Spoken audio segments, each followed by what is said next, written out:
Chapitre 24. Gagner les autres à Christ. Passage à lire, Jacques 5, versets 19 et 20. Mes frères, si quelqu'un parmi vous s'est égaré, loin de la vérité, et qu'un autre l'y ramène, qu'il sache que celui qui ramènera un pécheur de la voie où il s'est égaré sauvera une âme de la mort et couvrira une multitude de péchés.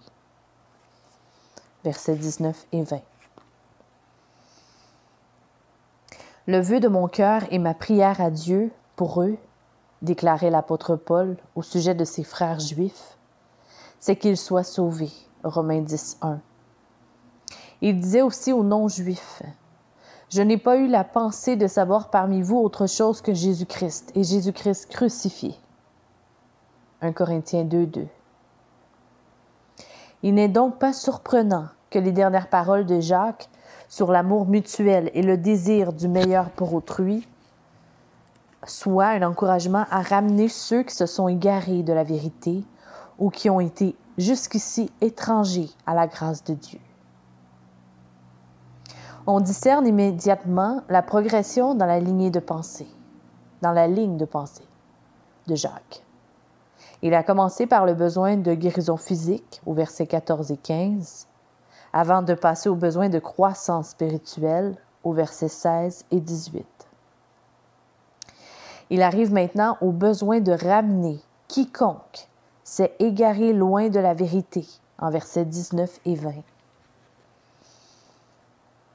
Tous ces aspects se situent dans le contexte du ministère au sein de l'Assemblée, dans la communion de l'Église avec ses anciens et ses membres remplis de fidélité et d'attention. Personne dans l'Église n'est un îlot, sans attache, et personne ne peut avancer seul dans la vie chrétienne. Si quelqu'un est malade, qu'il appelle les anciens pour prier avec lui. Là où il y a besoin de confession du péché, que les membres portent les fardeaux et prient mutuellement les uns pour les autres. Si quelqu'un se détourne du Seigneur, que l'Assemblée se mette au service de cette personne pour la ramener à la bergerie. Les chrétiens prennent soin des chrétiens, verset 19. Le ministère de tout chrétien commence avec les autres membres de son assemblée locale. De là, il s'élargit vers les autres cercles de communion, les chrétiens d'autres assemblées, d'amitié de proximité et les inconvertis. Jacques souligne surtout le soin spirituel que nous devons avoir de nos frères et sœurs directs en Christ. Mes frères, si quelqu'un parmi vous s'est égaré loin de la vérité, verset 19. Il est clair que ce n'est pas ici une exhortation à évangéliser le voisinage. Biblique soit ce devoir, mais une parole au sujet du ministère parmi les chrétiens. C'est pourquoi Jacques pose d'emblée cette question. Chrétiens, comprenez-vous que vous avez un ministère envers les autres membres de votre Église? Le point central de notre ministère spirituel mutuel est précisément la vérité et comment nous réagissons envers elle. Nous devons nous préserver les uns les autres de l'erreur et ne pas laisser cette tâche aux soins de quelqu'un d'autre. Jean Calvin apporte à cet égard un regard très pénétrant et qui éveille notre réflexion. Il faut donc prendre garde que les âmes rachetées par Jésus-Christ ne périssent pas par notre nonchalance. Pour ainsi dire, Dieu met leur salut entre nos mains. Non pas pour que nous leur conférons le salut, mais parce que Dieu délivre et sauve par notre ministère, ce qui semblait autrement être proche de la perdition. Ce qui semblait autrement être proche de la perdition. Autrement dit, Dieu place sur nous la responsabilité de servir nos frères et sœurs dans la foi, de manière à nous utiliser pour les empêcher de faire un naufrage éternel. C'est une œuvre solennelle qu'il incombe à tout chrétien d'accomplir selon l'occasion qui se présente. Ce ministère de chrétien envers d'autres chrétiens rétrogrades, avec amour, grâce et vérité en Jésus-Christ, vise à écarter ces derniers de la voie de la destruction. Souvenons-nous que la brebis perdue et le fils prodigue dans la parole de Jésus n'étaient pas des païens non évangélisés, mais des enfants de Dieu en errance, des membres de la communauté de la foi qui avaient commencé à se détourner de la foi qu'il avait professée en Christ et de la relation d'alliance avec Dieu.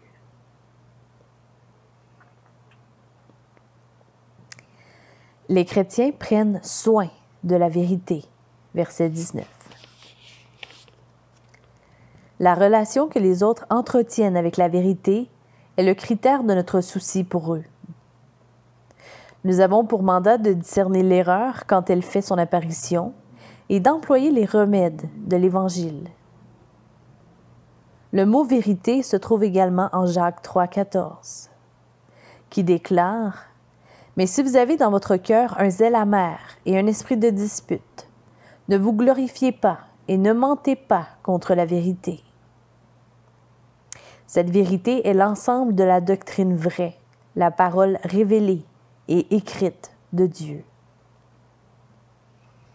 D'où par implication la distinction, Paul, que fait entre cette vérité et de faux substituts, quand il dit « Nous n'avons pas de puissance contre la vérité, nous n'en avons que pour la vérité. » Il s'agit de la parole de la vérité.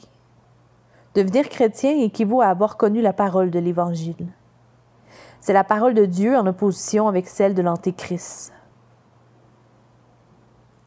La vérité de laquelle le rétrograde s'éloigne est la Sainte Écriture. Et en termes de la relation personnelle de foi vivante, le Seigneur Jésus-Christ, la parole vivante, qui est le chemin, la vérité et la vie. Amen. Plus qu'une erreur doctrinale. Quitter le chemin de la vérité n'est pas une simple question d'erreur doctrinale. Non. Cela s'enracine toujours dans le rejet concret de quelques vérités des Écritures. L'apostasie, pour lui donner son vrai nom, va plus profond que l'erreur intellectuelle. Elle est la mise en pratique d'une rébellion pratique contre la lumière qui est la vérité. Tout recul chrétien est un péché contre la lumière. Le reniement dans la pratique est de ce que nous avons fait profession de croire en théorie.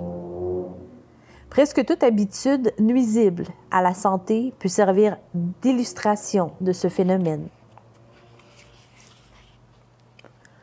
Par exemple, il est indéniable que la cigarette favorise et cause même des maladies cardiaques et le cancer du poumon. Les gens le savent, mais ils ne se détachent pas pour autant de cette habitude. Toutefois, personne ne fume parce qu'il s'est engagé à avoir un cancer du poumon ou parce qu'il envisage de mourir d'une attaque cardiaque. Non. La raison de la persistance dans cette habitude repose dans les couches plus profondes de l'accoutumance, de l'asservissement et de la dépendance, de sorte que le fumeur ne tient pas compte des avertissements pour sa santé. Le problème n'est pas uniquement intellectuel, une question d'ignorance en opposition à la connaissance. Il repose plus profond que le cerveau, dans les désirs, les engagements et les asservissements directeurs plus fondamentaux de l'être. Les lecteurs de Jacques, les chrétiens juifs de la diaspora, couraient le danger d'être tentés de retourner aux cérémonies et au légalisme judaïsant. Les liens nationaux et familiaux, de sentiments et de traditions, sont un chant de sirène pour les chrétiens hébreux et pour leur équivalent moderne, les juifs messianiques. Pour les chrétiens juifs, le fait que le modèle de l'Ancien Testament pour le culte et la vie avait été le mandat de Dieu accroissait leur difficulté à voir que certaines parties avaient disparu en raison de la venue du Messie. En cela réside l'importance du Concile de Jérusalem, où Jacques avait occupé une place si prépondérante pour faciliter la transition, tout en prenant en compte les susceptibilités juives avec sensibilité et équilibre. Dans Actes 15, versets 13 à 21. Nous ne devrions pas être dans une telle confusion en ce qui concerne les habitudes et les traditions du monde, car Dieu ne les a jamais approuvées comme il l'avait jadis fait pour les règles diététiques des Juifs et pour les rites du temple. Leur attirance n'en est pas moins puissante. Le péché est toujours attirant quand il se déguise en tentation, mais il est l'hameçon qui conduit à se détourner de la vérité. La rationalisation intellectuelle vient plutôt après qu'avant le premier mouvement apostate loin du Seigneur. Le modèle est fréquemment tentation, convoitise, péché, puis justification intellectuelle par un changement de vue sur la doctrine en question. Cependant, ce peut être encore plus imprudent parfois. Ayant embrassé le péché, le chrétien rétrograde continue d'annoncer la vérité telle que l'affirme la parole de Dieu. Mais il dit aussi « Dieu me pardonnera parce qu'il m'aime et veut mon bonheur ». En réfléchissant à cela, vous verrez la perversité essentielle de cette ligne d'argument qui revient à dire que je peux placer la loi juste et sainte de Dieu en opposition avec son amour. Entre parenthèses, avec pour résultat le pardon et le bonheur pour moi, qui pêche délibérément et en toute connaissance de cause. En contraste avec cette sorte de machination intéressée, prête à excuser le péché et à déshonorer Dieu, l'Évangile est une bonne nouvelle. En effet, dans la mort expiatoire du Seigneur Jésus-Christ, la justice et l'amour divin, toujours en harmonie, fournissent le moyen de salut pour les pécheurs. La preuve de ce salut en nous est la foi. La repentance est une vie de sainteté en Christ. Justifier ses péchés, ou pire encore, pécher délibérément tout en prétendant au pardon, est en effet un reniement de la nature de l'Évangile et du changement salvateur que Christ a accompli dans notre être intérieur par la grâce, au moyen de la foi. Le péché va au-delà des seules mauvaises habitudes ou de la simple ignorance. Chez le chrétien, s'égarer loin de la vérité est plus qu'une erreur intellectuelle. C'est du cœur que proviennent les sources de la vie. Proverbe 4, 23. Suis-je le gardien de mon frère? Vous dites peut-être, tout cela est vrai, mais dois-je vraiment veiller aux défauts de mes frères chrétiens? Est-ce vraiment mon affaire? Je ne veux pas entrer dans les disputes. Vous savez comment sont les gens, surtout si vous empiétez sur leur vie privée. Jacques n'encourage certainement pas les chrétiens à devenir des chasseurs d'erreurs, qui passent leur temps à fouiner dans l'Église pour trouver les problèmes d'autrui. Nous avons déjà relevé dans les pages précédentes combien il est important de faire une distinction entre le privé et le public, en ce qui concerne le partage volontaire de la confession de péché et des fardeaux pour la prière d'intercession. Nous devons, avec plus de soin, veiller et réagir aux situations dans lesquelles nos frères et sœurs s'égarent loin de Christ. Il est clair que Jacques pense à des cas de péché évidents et graves, le genre de choses qui impliquent la discipline de l'Église.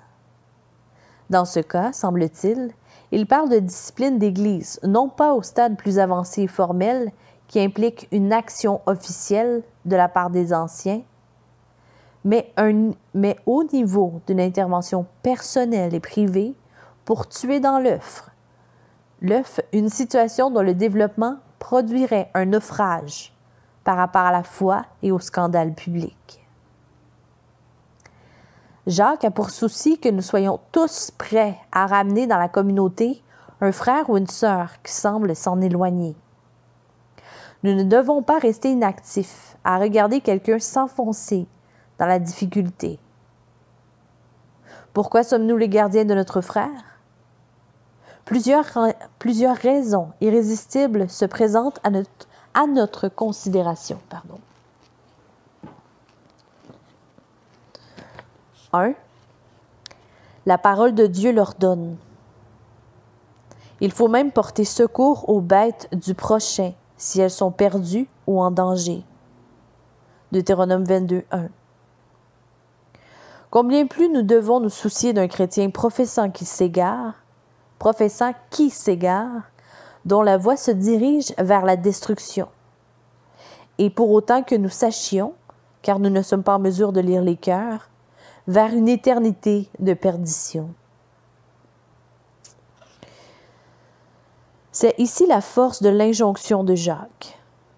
Il est facile de dire « une fois sauvé, toujours sauvé » et de tordre ainsi la doctrine précieuse de la persévérance éternelle des saints en une justification pour notre refus d'intervenir. Les chrétiens, les croyants en Christ authentiques, régénérés et convertis, persévéreront certainement dans la foi. Jésus déclare qu'ils ne périront jamais et que personne ne les arrachera de sa main. Il est impossible d'être plus catégorique. Mais cet appel de Dieu à intervenir dans la vie d'autrui est précisément l'un des moyens qu'il emploie pour rassembler ceux qui ne périront jamais. Le mal n'a besoin de rien d'autre pour triompher que l'inaction des hommes bons. Ce dicton populaire se vérifie dans cette question de ramener le rétrograde. Dieu n'a jamais dit que quiconque a simplement professé la foi est ipso facto sauvé et incapable d'être perdu. La parole divine nous appelle tous à affermir notre vocation et notre élection. Nos péchés contredisent notre profession de foi. Nous avons besoin du ministère d'encouragement et d'exhortation de nos frères chrétiens pour connaître l'assurance intérieure de l'esprit d'adoption par lequel nous crions « Abba, Père » et dans lequel nous vivons une vie sainte et conséquente en Romains 8, 16. Regardant la chose de l'autre côté, c'est-à-dire celui de le désir de faire des efforts pour atteindre les Juifs pour Christ, Paul était prêt, dit-il, à être anathème et séparé de Christ pour mes frères, mes parents selon la chair. C'est là le matériau de l'amour sacrificiel. Il donne une indication du rôle crucial des croyants dans le ministère de l'Évangile. Nous qui savons le sens d'être sauvés par la grâce, d'être remplis du Saint-Esprit, et donc le malheur d'en être dénués, nous ne pouvons que désirer voir nos frères et nos sœurs jouir de la même assurance, de marcher selon la vérité, la même joie du salut en Christ. L'apôtre Paul disait « Soyez mes imitateurs, comme je le suis moi-même de Christ ». 1 Corinthiens 11, 1. Avec l'humilité la plus profonde, il disait que suivre Christ est la vie la plus merveilleuse dans ce monde. Amen. C'est pourquoi il était en mesure de se placer en tête de file et de dire « Soyez mes imitateurs, parce que j'imite moi-même Jésus », ce qui est la seule manière d'avancer. Si vous connaissez Jésus, vous devez aussi vouloir que les autres le connaissent.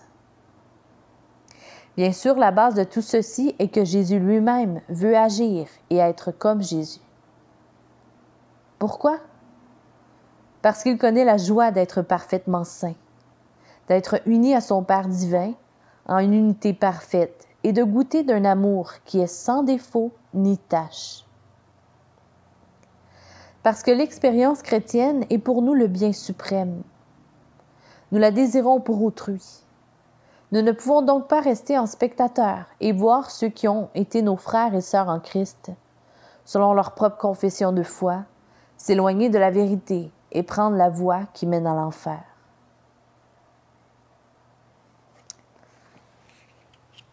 Trois bénédictions de la fidélité, verset 20.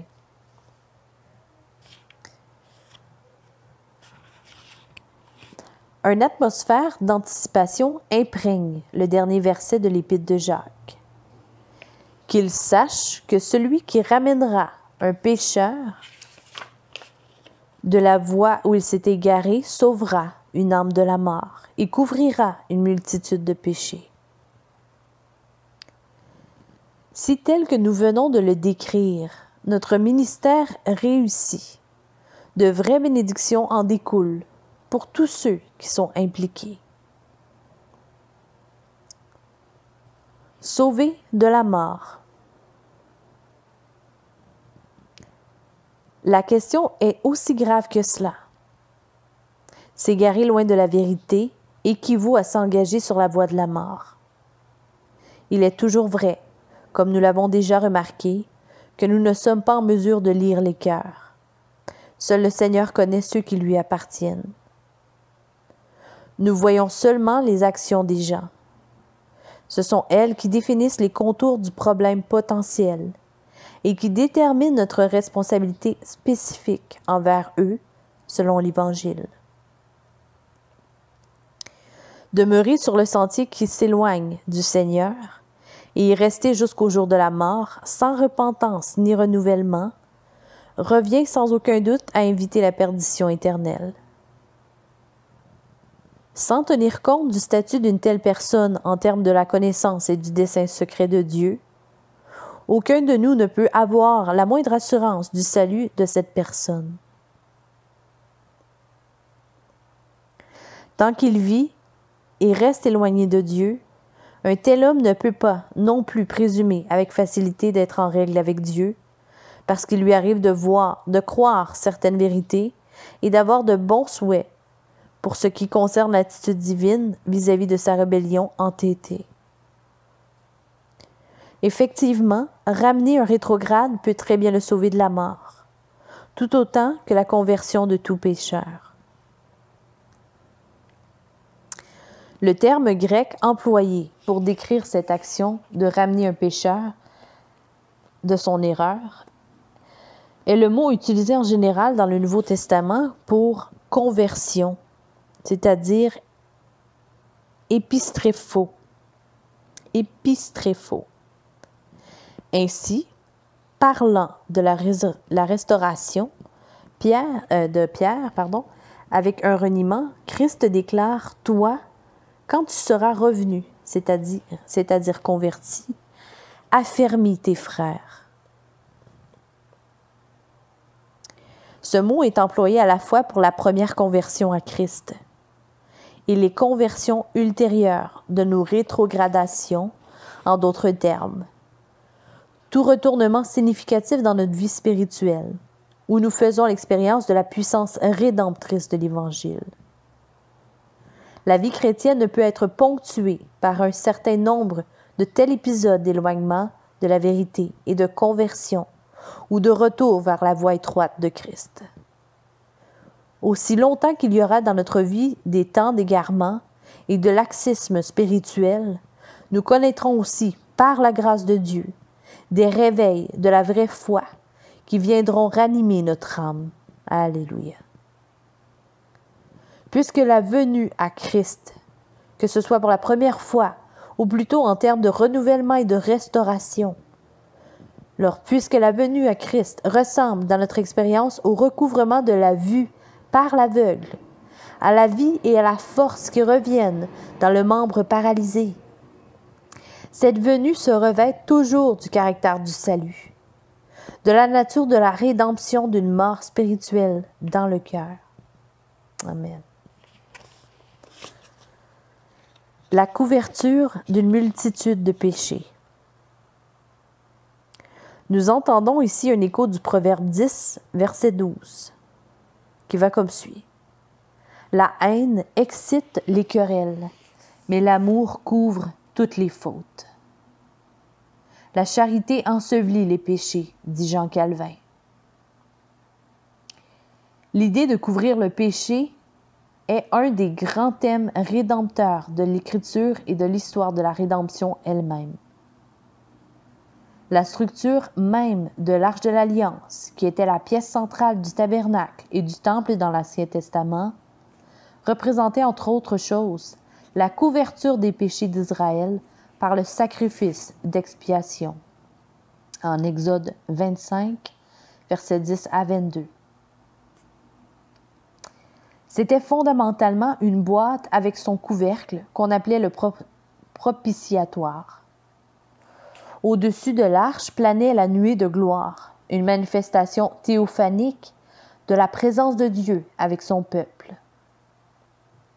À l'intérieur de l'arche se trouvaient les symboles de l'alliance passée par Dieu avec l'homme, c'est-à-dire les souvenirs du péché de ce dernier et de son besoin de rédemption.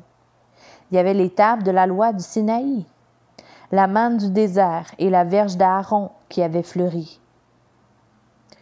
Le propitiatoire s'étendait entre les preuves du péché de l'homme et de Dieu qui est saint et ne peut plus porter les regards sur le péché.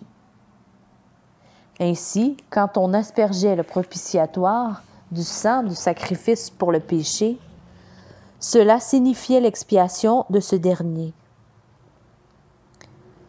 Dieu en regardait les symboles, mais il ne voyait plus le sang qui, sur le propitiatoire, couvrait le péché.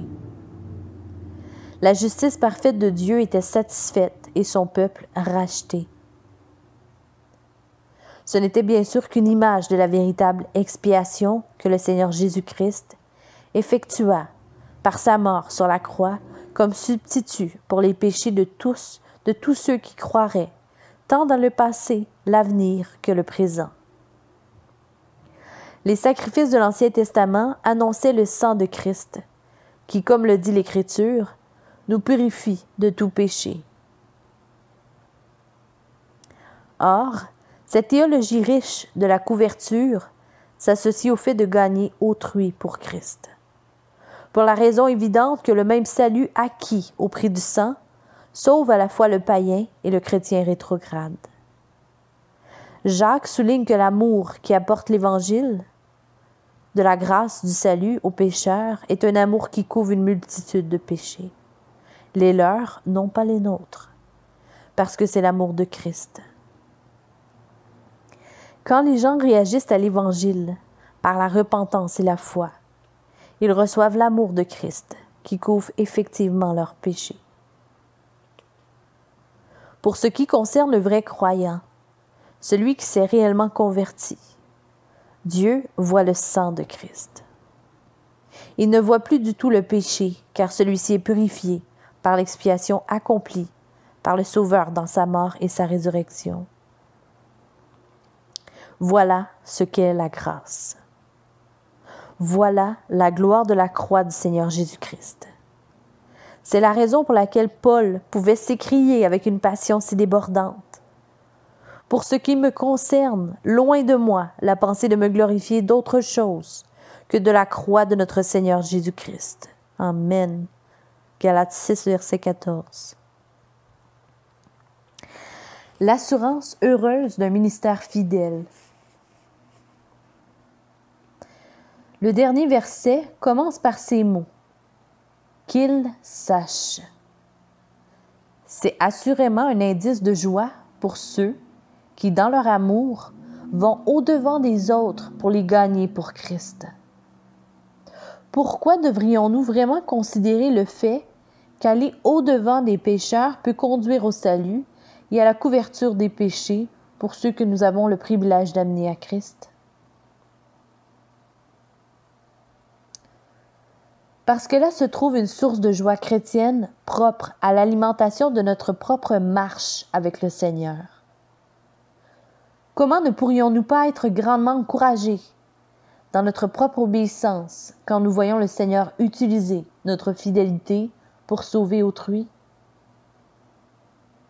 Nul besoin d'ordonner à quiconque d'être satisfait de ses réussites. Retirer de la satisfaction de notre accomplissement est la chose la plus naturelle au monde.